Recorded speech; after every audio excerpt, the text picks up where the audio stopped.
ritorniamo in diretta come abbiamo accennato. Allora, insomma, andiamo a Venezia, acqua a Venezia, sembrerebbe quasi paradossale parlare di acqua, insomma, città sorta sull'acqua, e invece noi la vediamo dal punto di vista di approvvigionamento, dal punto di vista di utilizzo quotidiano per la cucina dell'acqua. Allora, a parlarci di questo argomento molto interessante, ritorna ai nostri microfoni la professoressa Elena Vanzan Marchini, che è in collegamento.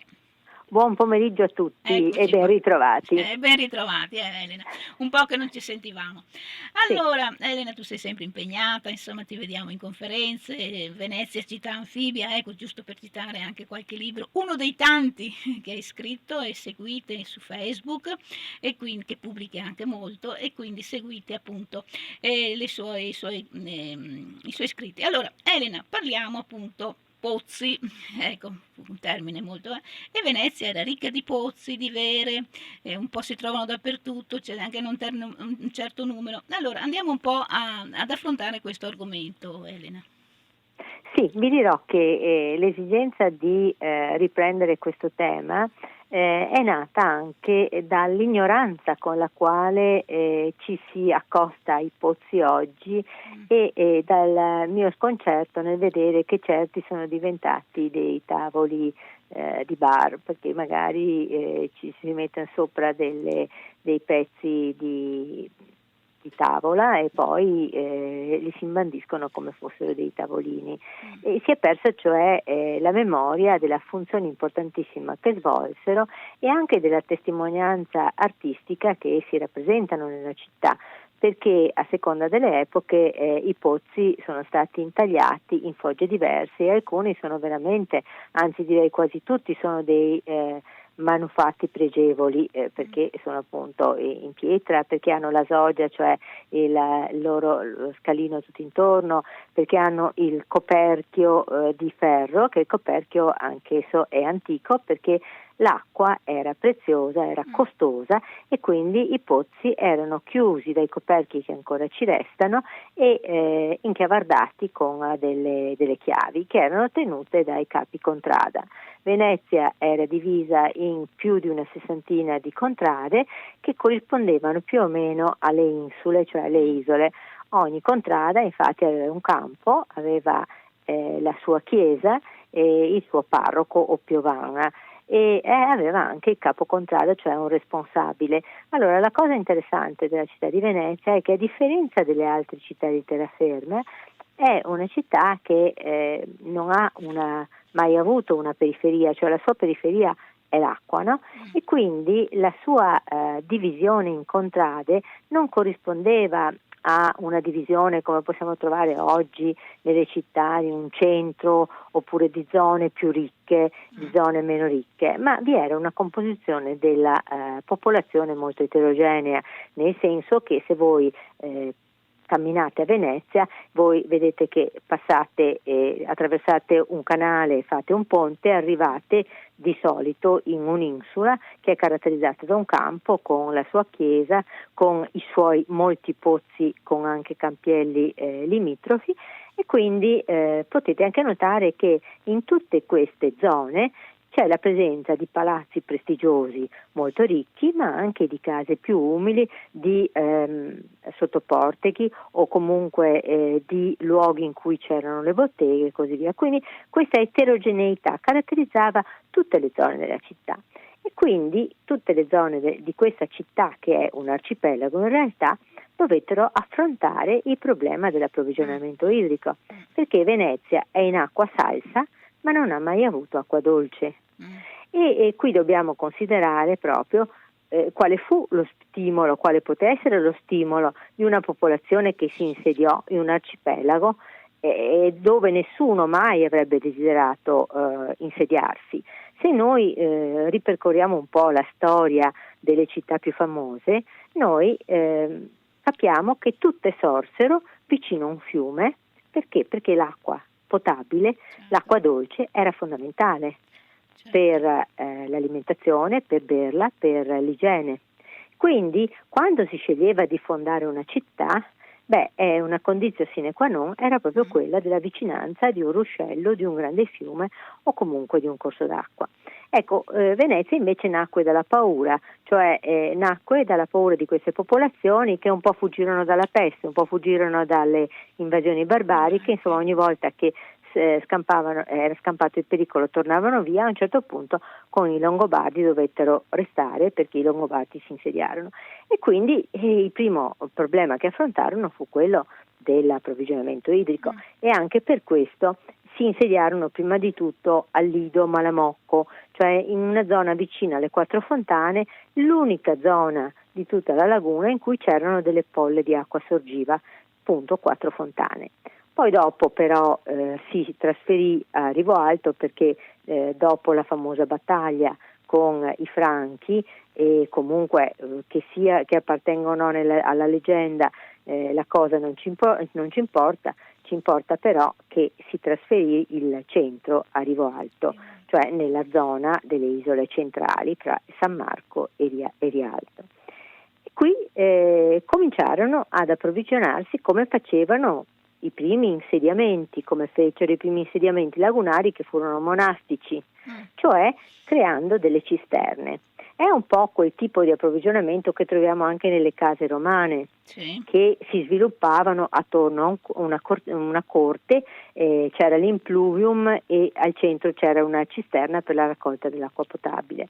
Ecco solo che a Venezia dovettero farla su scala molto più ampia, perché non si trattava solo di famiglie, le famiglie patrizie poi provvidero nei loro palazzi a crearsi dei pozzi privati. Ma la popolazione era variegata, era costituita anche da poveri e questi poveri avevano bisogno di acqua dolce per poter vivere. Ecco perché in ogni campo veneziano si costruirono delle cisterne. E ci sono ancora elementi di queste cisterne? O... Sì, sotto ogni campo c'è la cisterna. Ci sono. Sì. Certo. Per forza, perché avrebbero dovuto sventrare Venezia, certo. Perché in pratica sotto ogni puteale, per esempio Campo Santa Maria Formosa ne ha 3. I campi più grandi ne hanno 2 o 3. La stessa piazza San Marco aveva più pozzi, adesso è rimasto solo quello nella piazzetta dei Leoncini. Sì. Anche dentro al Palazzo Ducale ci sono dei pozzi. Sì, ecco, quindi queste cisterne erano costruite con un'arte molto raffinata, cioè si creavano delle grandi buche quadrangolari, profonde 5-6 metri e larghe dai 12 ai 14 metri e queste buche dovevano essere isolate però dall'esterno, perché altrimenti se infiltrava acqua dall'esterno era acqua salsa e quindi avrebbe inquinato la cisterna. La cisterna era creata dall'arte dei pozzeri, i quali velocemente, dopo aver scavato questo grande buco quadrato, dovevano isolarne le pareti e quindi impastavano della creta, dell'argilla e la buttavano appallottolata e la stendevano velocemente, ma non doveva asciugarsi perché se si fosse asciugata prima della chiusura della cisterna avrebbe crepato. Quindi era un'arte molto, molto raffinata questa dei pozzeri. Ecco, dopodiché riempivano tutta i lati e la parte diciamo vuota della cisterna di sabbia di Punta Sabbioni, che era una sabbia che faceva filtrare, era indicata perché filtrava l'acqua e faceva purificare. Chiudevano la cisterna lasciando ovviamente una canna in corrispondenza del pozzo. Lastricavano il campo con dei salizi, cioè non potevano ovviamente lasciare il campo a terra, ma doveva essere lastricato e il campo veniva inclinato verso 4 forine, cioè voi le vedete, oggi ci sono in ogni campo, abbiamo il pozzo al centro, poi il campo in pendenza e fa scorrere l'acqua piovana verso queste 4 pietre di solito bianche, bucherellate, sotto le quali corrispondono dei cassoni. Allora la dinamica le forine con sotto i Sì, sì, cassoni, sì, sì. cioè dalle forine, allora l'acqua piovana scendeva sul Sì. campo, che doveva essere pulito ovviamente, quindi quando si facevano mercati o che assolutamente bisognava che chi faceva mercato poi pulisse bene tutto, rassettasse tutto, e c'erano leggi anche dure Sì, per mi chi non pare lo faceva. severe, ci tenevano Beh, all'igiene, alla pulizia, è chiaro, se giusto, no inquinavano certo. l'acqua. Allora l'acqua piovana batteva sul campo, si raccoglieva e entrava dalle forine, si raccoglieva in questi cassoni che erano appunto sempre di pietra i cassoni, e poi filtrava attraverso questi 5-6 metri di sabbia, e il fondo della cisterna era inclinato verso la canna, e quindi nella canna si raccoglieva l'acqua che poi era pronta per essere attinta. Ovviamente c'era una campana che indicava ai poveri che era l'ora di andare a prendere l'acqua potabile, che dovevano usare solo per l'alimentazione, e si mettevano tutti in fila davanti al puteale per andare a prendere i loro secchi, un quantitativo di secchi d'acqua a testa, che appunto doveva Certo. esclusivamente essere usata per l'alimentazione. Puteale vuol dire pozzo, giusto per Sì, capirci. puteale. Puteale sarebbe la parte proprio emergente Quella del esterna. puteale. Sì, sì, sì, Sì, sì. la parte Sì, sì, sì, esterna. sì. La parte sottostante è la cisterna, e poi ci sono le pilele e i cassoni. Poi però ci fu anche l'introduzione di un sistema di grondaie che facevano defluire l'acqua anche da tutti i tetti delle case circostanti. E allora il costo del pluviale fino a terra era sostenuto dai padroni delle case, e il costo invece delle condotte dalla terra fino al pozzo, fino ai cassoni, era sostenuto invece a spese pubbliche. Se non che già nel 300, fine del 300, la città comincia a diventare abbastanza popolosa, e quindi non basta più l'approvvigionamento idrico con l'acqua piovana.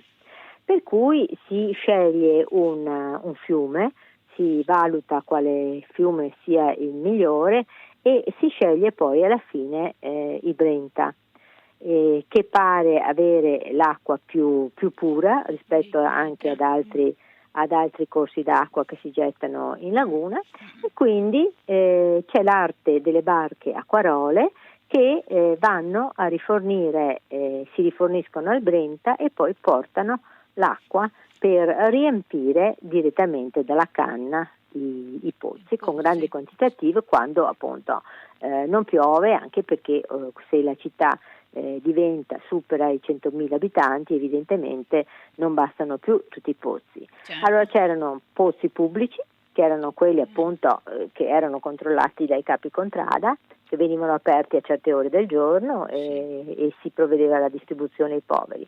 I pozzi privati delle famiglie patrizie più ricche.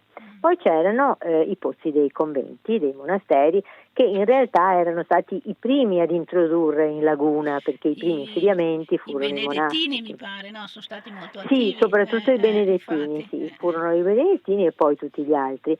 Infatti quando noi andiamo a visitare i conventi, ma anche ad esempio basta andare nel nostro cimitero oppure nei vari conventi, noi vediamo sempre che ci sono dei pozzi, dei puteali.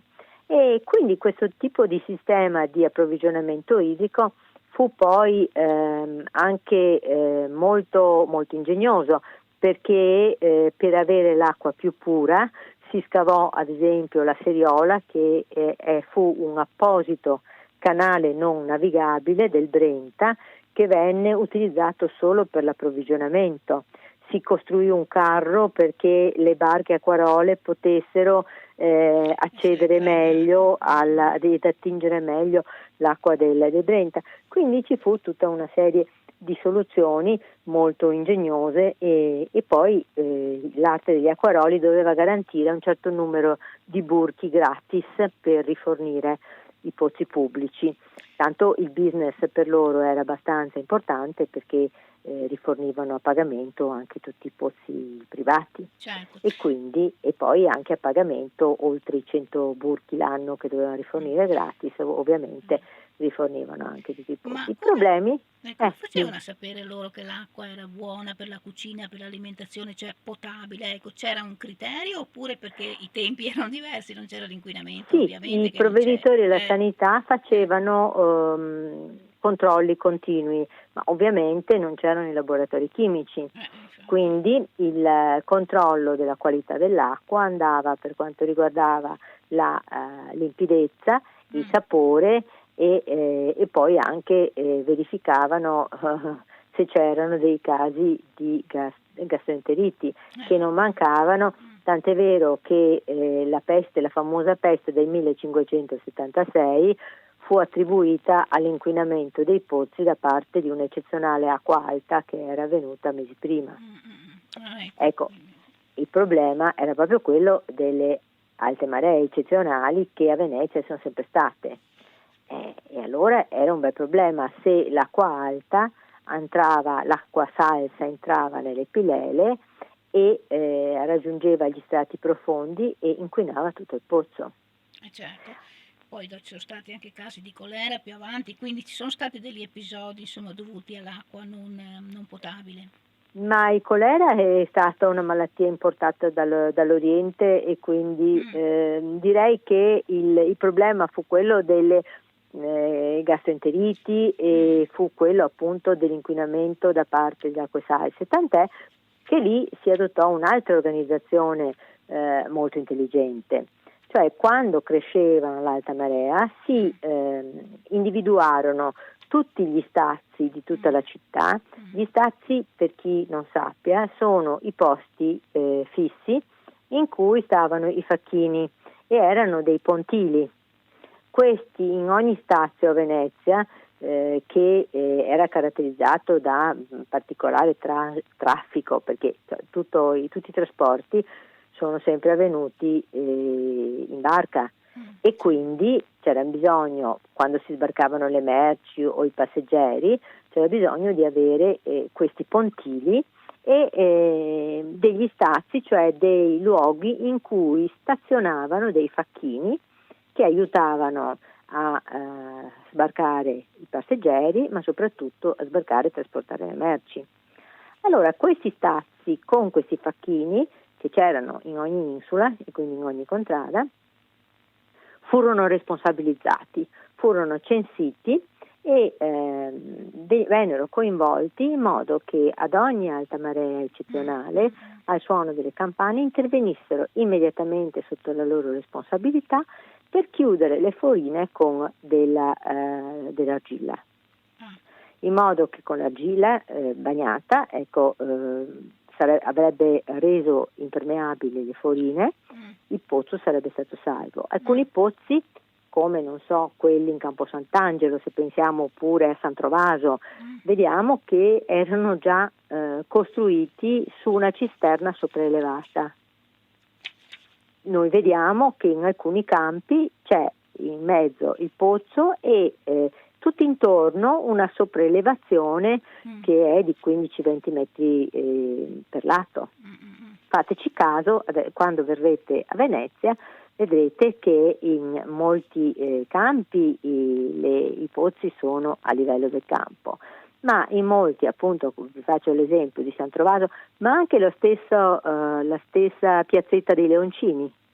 sì, è vero, Non è casuale che è i due vero, leoncini sì, siano in una zona sopraelevata, sì, perché in centro di quella zona sopraelevata c'è un grande pozzo bellissimo e quella è la cisterna che è sopraelevata e quindi, soprattutto in Piazza San Marco, che è a livello basso sul livello medio di mare, e questo è una gran fortuna perché cioè, costituiva un rialzo e metteva a riparo il pozzo, o meglio la cisterna, dalle alte certo, maree eccezionali. certo, certo. Capite come tutta la città è sempre stata costruita in maniera da interagire con l'ambiente e da difendersi anche dalle Certo, aggressioni e poi dell'ambiente. l'acqua indispensabile era proprio il bene più importante, insomma, altrimenti come facevano Certo. in questa città? Allora, io ho un messaggio, adesso te lo dico perché poi magari... Allora, Sì, sì. buongiorno, vi ascoltiamo e stavamo chiedendo, ma non c'era una quota pro capite o facevano pagare per l'acqua? Grazie e complimenti. Alessio, un ascoltatore che salutiamo. No, non facevano pagare perché appunto, vi dicevo, i pozzi, tutte le vele da pozzo veneziane pubbliche, c'era l'effigie del leone di San Marco. Poi mi direte, ma come no, non c'è? Eh sì, perché quando c'è stata la caduta della Repubblica sono arrivati i giacobini e hanno smantellato da tutte le pozze pubbliche Sì. il leone di San Marco. Siccome quell'acqua era distribuita gratuitamente ai poveri, ovviamente c'era il leone perché era la Repubblica che Che provvedeva ai provvedeva, suoi sudditi certo, e quindi l'acqua era gratis. Invece le arti sì. dovevano comprarsela l'acqua e se la compravano dalle barche acquarole o anche c'erano delle barche scoassere che facevano questo lavoro, ma ovviamente portavano dell'acqua che non era pura, non era potabile, ma poteva servire ai vari esercizi commerciali che c'erano in città e che quindi avevano bisogno dell'acqua appunto per lavare, per pulire, e non necessariamente dell'acqua salsa che magari avrebbe per esempio rovinato panni o lavori artigianali più che richiedevano acqua dolce. Certo. Poi Elena c'era anche il magistrato alla sanità, no? Quindi insomma erano ben organizzati anche sul piano istituzionale. Certo, il magistrato alla sanità era quello che controllava che tutte le barche acquarole avessero i bollettoni di carico e di scarico, anche perché se una barca acquarola portava dell'acqua inquinata, ne andava della salute di tutta quella contrada. E il magistrato della sanità, io ho pubblicato anche in Venezia Civiltà Anfibia alcuni casi in cui per esempio anche pozzi interni a un certo punto si erano inquinati, allora li mandano a pulire e ci sono questi pozzeri che hanno dei malori e che vengono per le esalazioni perché chiaramente si vede che erano diventate nessicite le acque di quei posti, cioè ci sono anche tutte queste narrazioni di incidenti, proprio di incidenti sul lavoro e di sovrintendenza del magistrato della sanità su questa che era uno dei primi punti della salute pubblica e quindi era molto importante. E tant'è vero che quando per esempio Venezia fu assediata dagli austriaci, uno dei problemi fu proprio quello dell'approvvigionamento idrico. Si riattivarono, pensate, al Lido le 4 fontane, cioè l'acqua e Venezia si approvvigionò anche lì e quando scoppiò il colera, che è una malattia che comporta diarrea e disidratazione, quindi una malattia che come prima cura ha proprio l'igiene e soprattutto il fatto di bere molto perché sennò si muore disidratati. Ebbene, Venezia da questo punto di vista a causa del suo approvvigionamento idrico attraverso i pozzi e quindi di un'acqua razionata, dovette soccombere più al colera che come dice la poesia, no? Il morbo in furia, il pan ci manca, sul ponte sventa la bandiera bianca. Siamo nell'epoca di Manin, no? Sì, l'epoca cioè nel 1849, quando devono arrendersi perché più al colera che non ai bombardamenti nemici. Però anche prima vi era stato un altro grande nemico per l'approvvigionamento idrico di Venezia, e cioè il ghiaccio.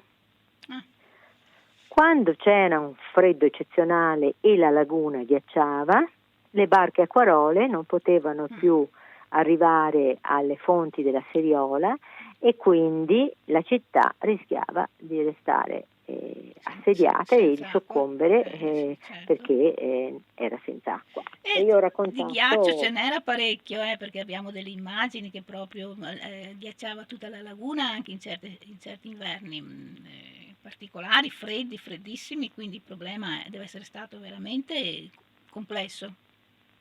Nel 1788 la cosa fu drammatica, io lo racconto appunto sempre nel mio libro Venezia Civiltà Anfibia, avevo trovato questa cronaca che è veramente appassionante. Pensate, 800 uomini si sono mobilitati fra Arsenalotti e Nicolotti. I Nicolotti fra l'altro erano quelli che abitavano la zona di San Nicolò dei Mendicoli, che facevano i lavori più umili e che erano stati mobilitati proprio divisi in 4 squadre di barche, e avevano cominciato da San Giorgio in Alga, cioè dall'isoletta più vicina a Venezia, a spaccare il ghiaccio dalle barche e a creare un cuneo in questa laguna gelata, solo che poi la notte il vento ricacciava in questo alveo che avevano scavato di giorno, ricacciava tutto il ghiaccio, quindi fu veramente una lotta impari, e finché a un certo punto riescono ad arrivare lavorando giorno e notte anche senza coperte. Ci sono queste relazioni del capitano dell'Arsenal che dirigeva la spedizione, che chiede coperte, che chiede abiti, perché questa povera gente muore di freddo, e finalmente arrivano fino alla foce del Brenta, ma devono risalire l'ultimo meandro del Brenta, e non ce la fanno, e allora inventano una soluzione: prendono 12 paia di buoi e fanno trasportare una grande chiatta, una grande peata anzi, posta su 2 lame, su 2 lunghe lame, in modo che così questi buoi tirano questa peata pesantissima su queste 2 lamine e tagliano il ghiaccio, ma riescono a farlo fin tanto che sono in una traiettoria diritta. Quando cominciano ad arrivare al primo meandro del fiume non ce la fanno più, e lì la situazione comincia a diventare disperata, perché intanto Venezia non ha più acqua, ha esaurito tutte le scorte di acqua dei pozzi, e appunto ormai la situazione è in stallo. Fortunatamente la temperatura sale, piove e quindi riesce a risolvere, è il tempo stesso che riesce a risolvere Elena, la cosa. quando arriva l'acquedotto in Venezia? Dunque, l'acquedotto arriva con gli italiani. Allora, gli austriaci, anche in epoca austriaca si parla di questo benedetto acquedotto, ma insomma sappiamo che gli austriaci, soprattutto dopo l'epoca di Manin eccetera, cercavano di tenere depressa la popolazione e ogni attività.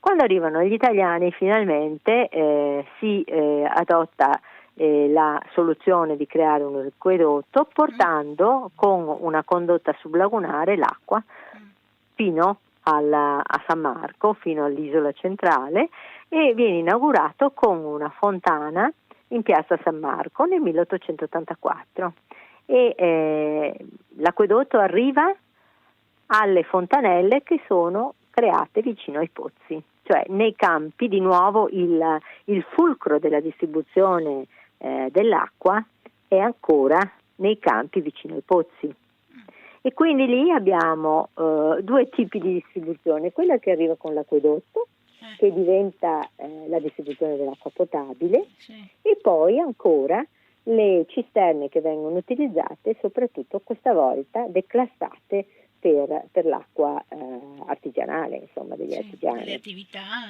Ecco, e i campi di Venezia cominciano a popolarsi di lavandaie, perché le donne, le popolane veneziane, lavano il bucato nel campo attingendo all'acqua del pozzo, cosa che non potevano fare prima perché avrebbero inquinato il pozzo, no? Certo. E come lavavano prima, allora? Come facevano? Beh, la lavavano a casa, la comperavano direttamente dalle barche acquarole. Non potevano... acquerole. Sì, oppure la lavavano con l'acqua salsa, ma non doveva venire un grande bucato. Infatti, insomma, quindi, oppure ci mettevano l'iscidia. E quindi, però nel momento in cui arriva l'acquedotto a Venezia, ecco che noi abbiamo la doppia distribuzione, quindi è una ricchezza acquisita anche per l'igiene urbana, insomma. Certo, e quindi sicurezza anche per l'alimentazione e la cucina, per l'acqua di acquedotto, insomma, quindi sicuramente. anche lì le malattie, tifo, colera, eccetera, insomma, sono ovviamente... Anche perché dobbiamo considerare che tutte le norme sulla bollitura e sull'igiene si verificano con Semmelweis nella seconda metà dell'Ottocento, quindi non è che avessero acquisito anche i nostri antenati, che bisognava bollire, che c'erano tutti dei procedimenti, capito, particolari. Certo. E quindi insomma con l'acquedotto si cambia vita, ecco, si è più sicuri, c'è più igiene, più disponibilità di acqua, perché ste lavandaie poverine insomma finalmente lavano con l'acqua veramente più abbondante e più a portata di mano, quindi Ma infatti se voi poi andate a vedere, io ho fatto una pagina Facebook sì, che si intitola Venezia, civiltà anfibia, sì, nella quale anche data la carenza di eventi culturali che è creata dal coronavirus, sì. io ho voluto insomma mettere un po' di eventi, una parte del mio archivio. Io ho un grande archivio di immagini e anche di cartoline dell'Ottocento in poi, per le cose ovviamente che mi interessano. E quindi per esempio ho fatto delle piccole sezioni in cui si vede la vita nei campi veneziani come era stata fissata appunto alla fine dell'Ottocento dalle cartoline, e allora si vedono appunto le lavandaie che lavavano, che che mettevano ad asciugare i bucato nei campi. È molto bello, è una parte di vita che di solito i libri non trattano, Sì, perché un po' marginale a volte, no? Quindi, sì, o perché magari sì, pochi si sono interessati a sì, questi aspetti che sono della cultura popolare, ma che sono certo. della vita della città. Certo, che aiutano a capire la città, la vita, i costumi, le tradizioni che c'erano. Molto interessante, qui appunto ecco, arrivano i messaggi, no, ecco qua, molto interessante l'ultimo, ecco grazie, quindi ringraziamo i nostri ascoltatori che ti stanno seguendo. Allora il Beh, tuo lì, diciamo che c'è sì, una conferenza mia con sì, immagini su YouTube, YouTube, esatto. Ateneo Veneto, Vanzan, Marchini, I Esatto, Pozzi. ascoltatela, me ne sono ascoltata tutta anch'io, molto interessante, e il libro Le Venezie, città anfibia, che è un tuo libro un libro scientifico, un libro scientifico. Sì, beh, ma Elena, insomma credo che si legga anche volentieri. sì, scorrevole, senz'altro, non è, ecco, non fa, leggetelo che veramente sarà un piacere. Elena, allora insomma ci racconti sempre pagine di storia molto interessanti, anche questa dell'acqua, grazie, ecco qui arriva un grazie per il tuo intervento e noi ci diamo appuntamento con altri argomenti. Grazie a te. Ah, e per chi fosse interessato, da oggi alle 5:30 ci sarà su YouTube Mm, anche, beh, se volete andate a vedervi quella I Pozzi di Venezia e la salute dei veneziani di cui vi ho parlato, sì, ma vedete anche delle belle immagini che vi spiegano molto di sì, più. sì. E invece da oggi ci sarà un'altra conferenza dalle 5:30, poi le troverete ad libitum, cioè Mm, restano sempre, che si intitola invece Venezia città termale. mm. E racconta la storia di Venezia turistica nell'Ottocento con tutti i suoi bagni galleggianti e anche Che gli noi abbiamo alberghi. anche parlato un po' a suo tempo, ti ricordi? Con l'ospedale al Sì, mare, sì, sì, abbiamo fatto, però però rinfreschiamo la memoria, riascoltiamola. sì, e soprattutto in queste Eh, conferenze non ci sono solo io che parlo, ma vedete anche tutta la documentazione del mio archivio con immagini, sì. con fotografie, con disegni, Sì, insomma. che sono di grande aiuto perché insomma vengono evidenziati passaggi e immagini molto interessanti. Elena, sempre attiva, sempre bravissima, grazie ancora, stanno arrivando il messaggio, grazie l'ospite, all'ospite, eccola qua, la professoressa Elena Vanzan Marchini, che ti ringraziamo tutti. Bene, Grazie mille, grazie a voi e alla prossima. alla prossima, grazie Elena, Ciao alla cara prossima, Marisa, ciao. grazie, ciao.